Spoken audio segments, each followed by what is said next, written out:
자, 반갑습니다. 자, 저는 포도원교회 표희선 권사라고 합니다. 6장 마음속의 독립을 굳게 해야. 어디에? 마음속에. 이 책의 제목이 뭐죠? 독립운동 아니고 독립정신. 그래서 우리의 정신 속에 이것을 집어넣는 것이 얼마나 중요한가에 대해서 하신 말씀을 한번 보겠습니다.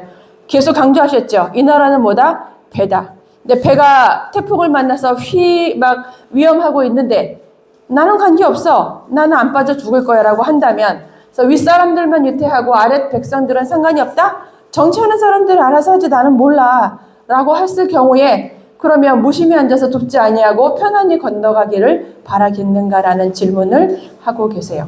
그러니까 나라가 잘 굴러가려면 위에 공직자들, 대통령이야 그런 사람들에게만 맡겨놓을 것이 아니라 국민이 정말 이런 의견들을 내고 본인이 있는 자리에서 해야 할 일을 마땅히 해야 한다. 이 얘기를 옛날에 백성이 어찌 감히, 그죠? 임금님 하시는 토를 답니까? 근데 그때 벌써 이런 생각을 하고 계셨던 거죠.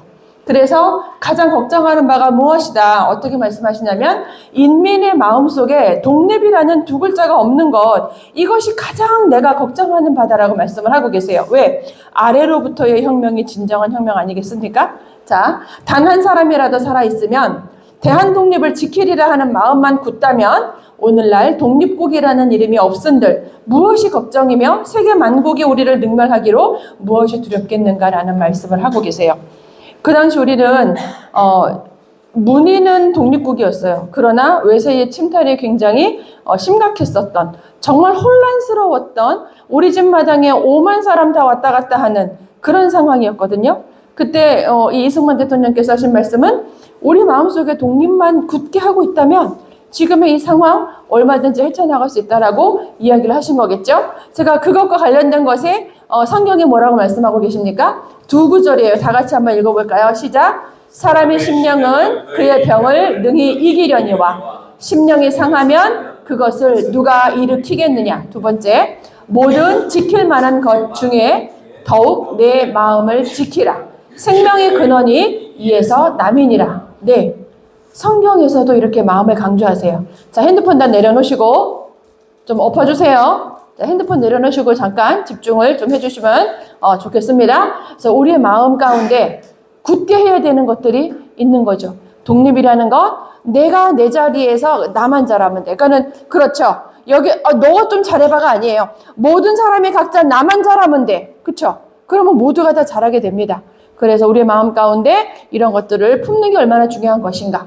그래서 이승만 백성이 판단하기에 이 나라 백성들, 사람들의 성질을 의논하건대 라고 말씀하시면서 이렇게 말씀하세요. 청인의 풍후함과, 그러니까 우리 대한민국의 사람들이 이런 성품을 지녔다라는 거예요. 일인의 강악함을 고르게 겸비하여 완고하고 질박한 성품도 있으며 영리하고 민첩한 재주도 가졌으니, 그러니 교육만 잘 시키고 인도만 올바로 하면 그러면 동양의 부강한 나라를 이루기가 어렵지 않을 것이다 라고 이야기를 하고 계세요. 자, 낱말풀이를 옆에 해놨어요. 어렵죠? 풍후한, 강악한, 질박한. 그러니까 우리나라 사람들이 굉장히 잠재력이 많다고 하죠.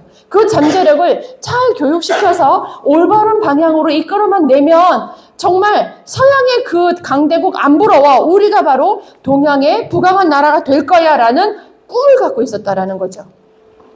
그래서 독립정신의 핵심은 무엇이냐? 자, 내 나라의 독립 권리를 보존하는 것을 다 같이 한번 읽어볼까요? 시작. 내 나라의 독립 권리를 보존하는 것을 나의 목숨보다 더 중하게 여겨 아무 때나 무슨 일에나 독립을 위하는 자리에는 죽기까지 나아가는 것을 영광으로 여기고, 한편으로는 남에게 이 생각을 전파하여 전국 사람들이 다 나와 같은 생각을 가지도록 해주는 것이 제일 기묘하고 제일 중대한 일이다. 그래서 이승만 대통령이 말씀하시는 독립이 그 시대의 가장 진리다. 왜? 우리가 독립해서 나의 주권을 빼앗기지 않아야 한다는 말씀을 하고 계신 거예요.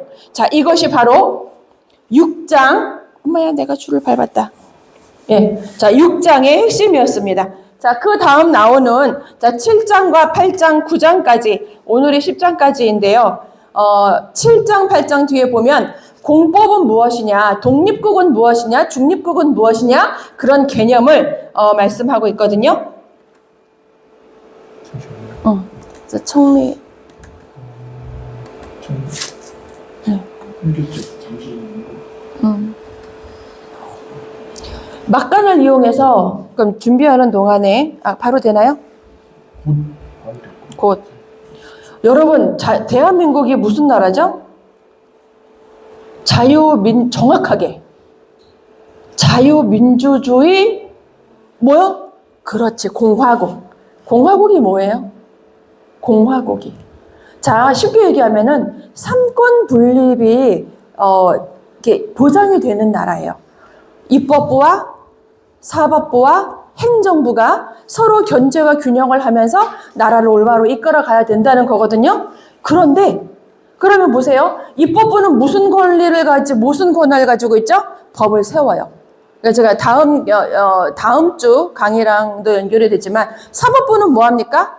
세워진 법이 잘 집행됐어? 하죠. 그럼 행정부가 갖고 있는 기능은 뭐예요? 입법부에서 세운 법을 잘 집행하는 거예요. 그러면 서로 견제한다고 했잖아요. 입법부가 국회죠. 쉽게 얘기해서. 국회가 행정부, 정부를 어떻게 견제해요? 이런 상황, 탄핵 남발하는 거, 견제하는 거예요. 그러면 정부는 어떻게 국회를 견제해요? 공화국이라고 했잖아요. 서로 견제하고 균형을 가져야 돼. 그럼 정부가 가지고 있는 국회에 대한 견제권이 뭐냐? 그게 바로 비상계엄령이에요.